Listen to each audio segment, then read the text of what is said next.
Hey guys, I just want to share with you how to transfer your drawing onto final paper. So things that you will need will be your final paper, just a regular wooden pencil rather than a mechanical pencil, because mechanical pencil doesn't really allow you to put pressure on the point as much as you need, and I'll share with you why in a moment. And also your original drawing. So I have this original cartoon that I want to transfer onto final paper. So the first thing I'm going to go ahead and do is flip it over and shade in the back with graphite. So like I said earlier, the regular wooden pencil is a little bit better for doing this, just because you can kind of use the pencil lead on the side a little bit to really darken in the back of your paper.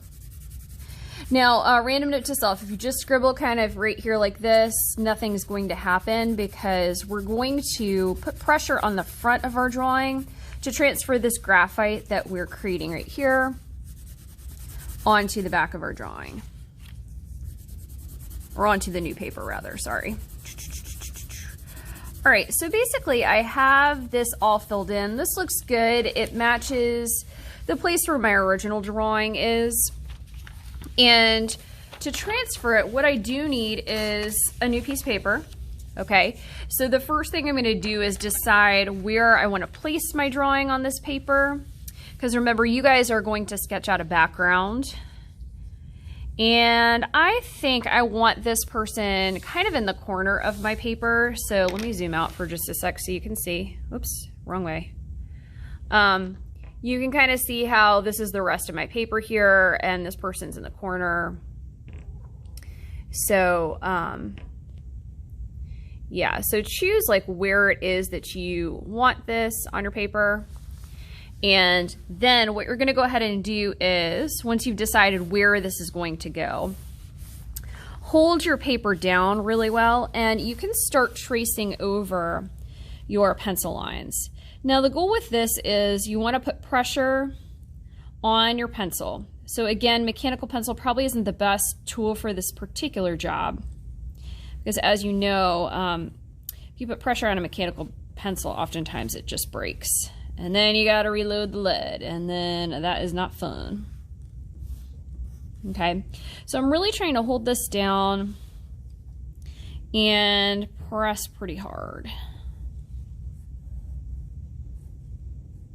Now, I will warn you, if you don't hold this down and your paper shifts while you're tracing it, it will kind of give you multiples of the same image, like a ghost sort of line, which I do realize, you know, 'tis the season and such for spooks, but you know, in your drawing, you may not want that, so.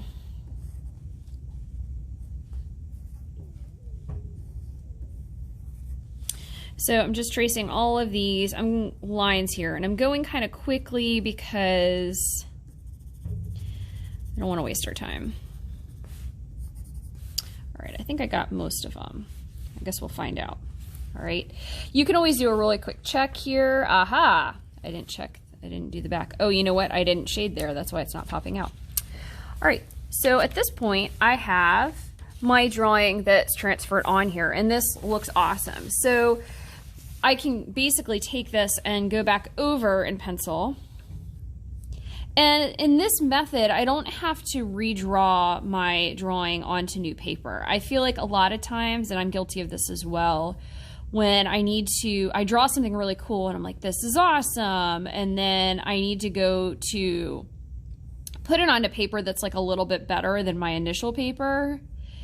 I can never get it right again. And so this is a really easy way of just transferring your drawing onto your final paper. So now I can trace all these pencil lines.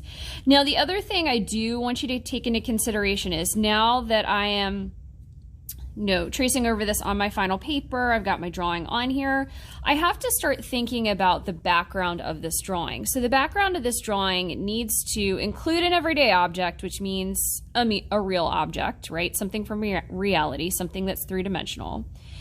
I also have to include a background that tells a little bit more about my self-portrait's character, so a little bit more about me. Now, this can be a variety of different things. So it can be a conversation with another character. It can be just a humorous interaction with the object itself.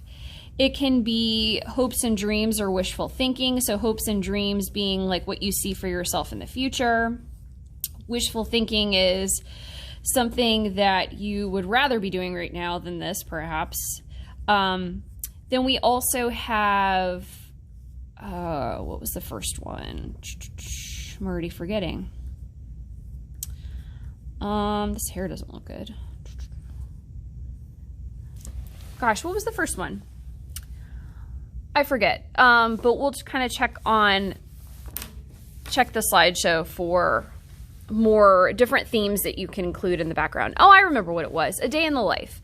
So all of these things I could include in this background to make this more of just my cartoon person interacting with my everyday object. It's also going to tell a little bit more about me. So that's how you transfer your final drawing onto paper. Good luck.